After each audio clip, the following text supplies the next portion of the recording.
சம்பளம் ஒரு லட்சம் சம்பளம் கிடைக்கிறது. అంత బాగుంది. எல்லாம் நல்லா సొంత ఇల్లు, சொந்த வீடு, ఒక కారు ఉంది నాకు.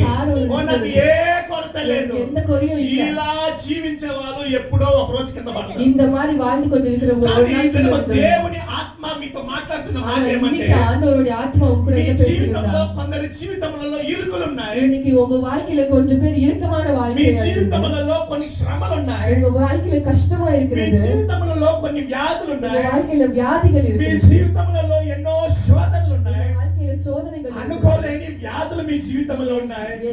தெரியாம தேவையில்லாத வியாதிகள் உங்க வாழ்க்கையில இருக்கு. ஆனா அது எல்லாமே ஒரு நாளைக்கு முடிஞ்சிரும். அது என்ன பண்ணும்னா உங்களை జీవத்துக்குள்ள నడిக்கும். ఆమేన్ ఆమేన్ హల్లెలూయా. హల్లెలూయా. అవన్నీ కొంత కాలం మాత్రమే, అయితే అవన్నీ కూడా జీవంలోకి నడిపించేదిగా ఉంటుంది. ఆమేన్. இந்த கஷ்டம் எல்லாம் கொஞ்ச நாளைக்கு தான், அதெல்லாம் உங்களுக்கு வாழ்க்கையில. హల్లెలూయా ఆమేన్ హల్లెలూయా హల్లెలూయా హల్లెలూయా హల్లెలూయా. ఈ వాక్యం నేను ధ్యానించేటప్పుడు இந்த వచనத்தை நான் தியானிக்கும் போது ఇంకొక వాక్యాన్ని దేవుడు నాకు మత్తయి సువార్తలో చూపించాడు. இன்னொரு వార్త ఆండவர் எனக்கு మత్తయి మత్తయి సువార్త. భారమును దించుతున్నాను ఈ దినము, నా భారమును దించుతున్నాను ఈ దినము. కళ్ళు మూసుకోండి, ఒక 2 నిమిషాలు కళ్ళు మూసుకోండి. దేవా, ఎవరెవరైతే అనవసరమైన భారమును ఈ దినం మోస్తున్నారో అయ్యా, వాళ్ళ ఆశను మీరు తృప్తిపరుస్తున్నందుకు నీకు స్తోత్రములు. అనవసరమైన అయ్యా కుటుంబ భారమును, అనవసరమైన ఉద్యోగ భారమును యేసు నామమున, ఓ యేసు నామమున దించు ఈ క్షణమున.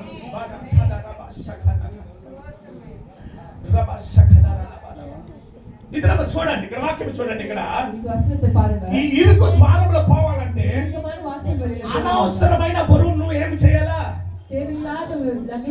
చెప్పండి చెప్పండి, అనవసరమైన బరువు నువ్వు ఏమి చేయాలా?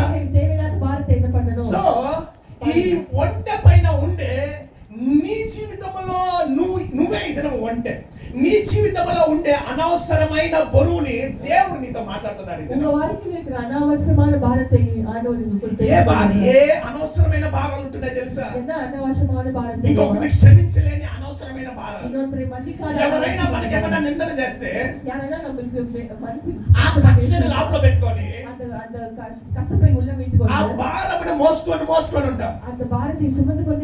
కొన్ని కోపాలు మన లోపల ఉంటాయి. ఇవన్నీ అనవసరమైన, హల్లెలూయా, தேவையில்லாத ஒரு భారం. హల్లెలూయా హల్లెలూయా హల్లెలూయా హల్లెలూయా. ఇంకొక చాలా ఇంపార్టెంట్ అయిన భారం ఒక మీతో మర్చిపోతున్నాను. ఇది స్పష్టంగా ఈ మాటని మీరు గమనియండి. మనుషులు మనము మరణించేంత వరకు ఒక విషయాన్ని మన పాకెట్లో పెట్టుకొని తిరుగుతుంటాం. ನಮ್ಮ పాకెట్లో వెచ్చిన ఒక విషయాన్ని మన పాకెట్లో పెట్టుకొని ఎప్పుడు